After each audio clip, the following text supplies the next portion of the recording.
श्री नवनाथ भक्ती सार मराठी अध्याय 4.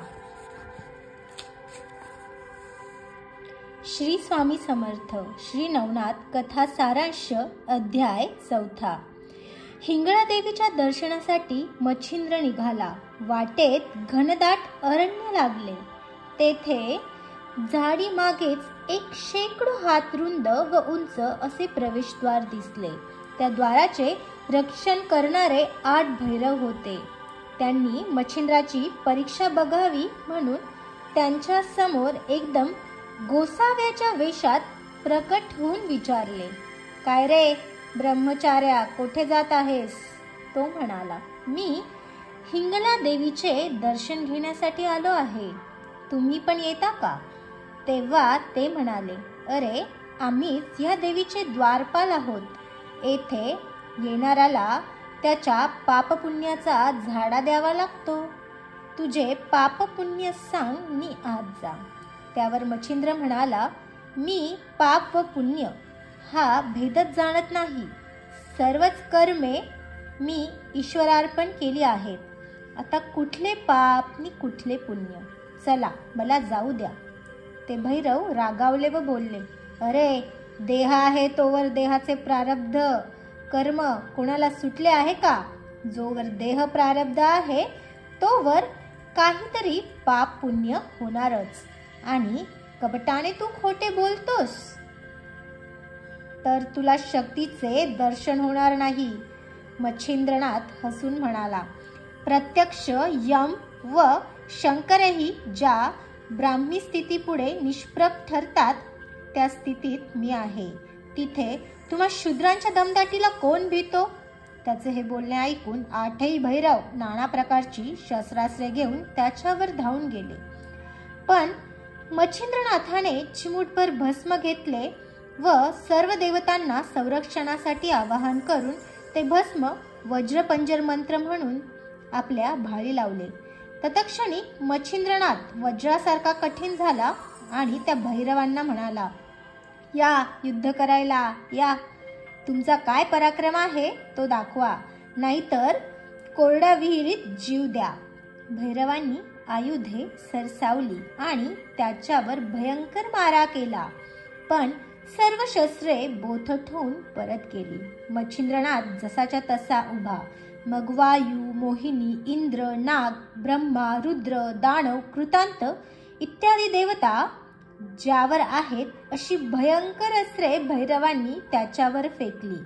तेव्हा प्रलय होणार की काय असे वाटू लागले. पण मच्छिंद्राने भस्म मंत्रून प्रत्येक अस्त्रावर प्रतिअस्त्र योजून भैरवांचे सर्व अस्त्रबल विफल करून टाकले. त्याचबरोबर वाताकर्षण मंत्र म्हणून भस्म फेकले. तेव्हा सर्व भैरव भूमीवर पडले. त्यांचे प्राण कासावीस झाले व ते निचेष्ट पडले.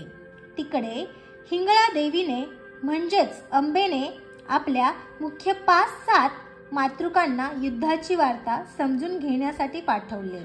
त्या परत गेल्या व त्यांनी देवीला युद्धाचे वृत्त सांगितले. तेव्हा देवीने सर्व मातृगणांना मच्छिंद्राला मोह पाडण्यासाठी पाठविले. त्यांचा समुदाय अरण्यातून येत आहे असे पाहताच मच्छिंद्राने विलक्षण तऱ्हेने कामशर योजून मोहनास्त्राचा प्रयोग केला.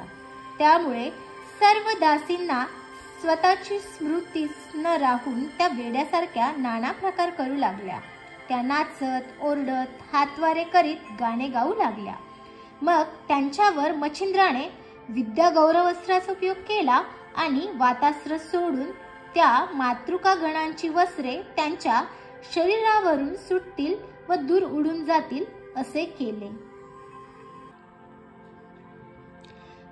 त्याप्रमाणे त्यांची वस्त्रे उडून गेली व त्या वस्त्रहीन अवस्थेतच बेभान होऊन नाचू लागल्या.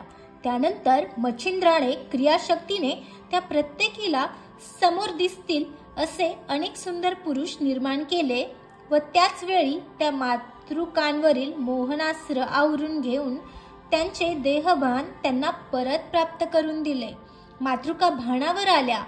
पाहतात तो समोर कितीतरी तरुण सुंदर पुरुष व त्या स्वतः मात्र विवस्त्र त्यामुळे त्या अतिशय लज्जित होऊन पुन्हा सैरावैरा पळत देवीकडे निघाल्या. जाता जाता त्यांनी 8ही भैरव निचेष्ट पडले होते ते पाहिले. त्या देवीजवळ तशाच नग्नावस्थेत धावत गेल्या. तेव्हा अंबेने विचारले, हे ग काय, सगळ्यांची वस्त्रे कुठे गेली? त्यांनी लज्जेने चूर होऊन सर्व काही जसे घडले होते तसे सांगितले. त्या म्हणाल्या, माते, आमची पुण्याई संपली म्हणूनच ही स्थिती झाली. तू सुद्धा हे स्थान सोड. आता तो गोसावी येईल नि तुला त्रास होईल एवढे धैर्यशाली व श्रेष्ठ अष्टभैरव, तरीही ते त्याच्या समोर निश्चित पडले आहेत. तो गोसावी साधा सुद्धा दिसत नाही, प्रत्यक्ष सूर्यच आलाय. जसे काही 11 रुद्र एका ठिकाणी आलेत, तो सर्व पंचमहाभूते सुद्धा ग्रासून टाकील. त्या चाचरत आणि घाबरत असे बोलत होत्या. तेवढ्यात एक ओरडली, आला, तो पहा, जोगी आला. त्या सरशी सगळ्या घाबरून ओरडल्या. तेव्हा देवीने प्रथम मायाशक्तीने सर्वांना नवीन वस्त्रे दिली व त्यांना धीर देऊन ध्यानदृष्टीने पाहिले. ओ हो, हा तर उपरीचर वसूचा पुत्र मच्छिंद्रनाथ म्हणजे ऋषी कविनारायण. तुम्ही भिवू नका, चला आपण त्याला दर्शन देऊ. चला माझ्या पुढे. असे ध्यानदृष्टीने त्याला ओळखून जेव्हा अंबा म्हणाली तेव्हा सर्वजणी धीर करून पुन्हा निघाल्या. देवीने मच्छिंद्राला दर्शन दिले. तो लगेच तिच्या चरणी नत झाला. देवीने त्याला उचलून मांडीवर घेतले व म्हटले, बाळा, फार उत्तम पराक्रम केलास. ह्या भैरवांना आता जागृत कर. तेव्हा मच्छिंद्राने अस्त्र आवरून घेतले. भैरव उठून उभे राहिले व मच्छिंद्रनाथाची स्तुती करून म्हणाले, मार्तंड पर्वतावर मिळवलेल्या सिद्धींची परीक्षा घ्यावी म्हणून याला आम्ही अडविले, पण त्याने आमचाच पराभव केला. देवीने मच्छिंद्रला म्हटले, बाळा, मला तुझे योग सामर्थ्य दाखव ना थोडेसे. तेव्हा मच्छिंद्रनाथाने विचारले, काय करवून दाखवू? देवी म्हणाली, हा समोरचा पर्वत आकाशात उडव व तरंगत ठेव. मग तो पुन्हा जागच्या जागी ठेव. तेव्हा मच्छिंद्राने वायू अस्त्र व नागास्त्र यांचा प्रयोग करून पर्वत उंच उडवला आणि पुन्हा योगबलाने तो पर्वत जागच्या जागी ठेवला. देवी त्याला म्हणाली, धन्य धन्य, तू वायू व पर्वत यांना मित्र केलेस. त्यांचा परस्पर विरोध असूनही तू त्यांना वश केलंस. मी तुला आणखी 2 अस्त्रे देते. असे म्हणून अंबा म्हणजेच हिंगला देवी हिने त्याला स्पर्शास्त्र व भिन्नास्त्र अशी 2 अस्त्रे दिली. त्याला 3 दिवस आपल्याजवळ ठेवून घेतले व वरदान देऊन त्याला निरोप दिला. अरण्यातून तो बाहेर पडेपर्यंत अष्टभैरव त्याला निरोप देण्यासाठी आले होते.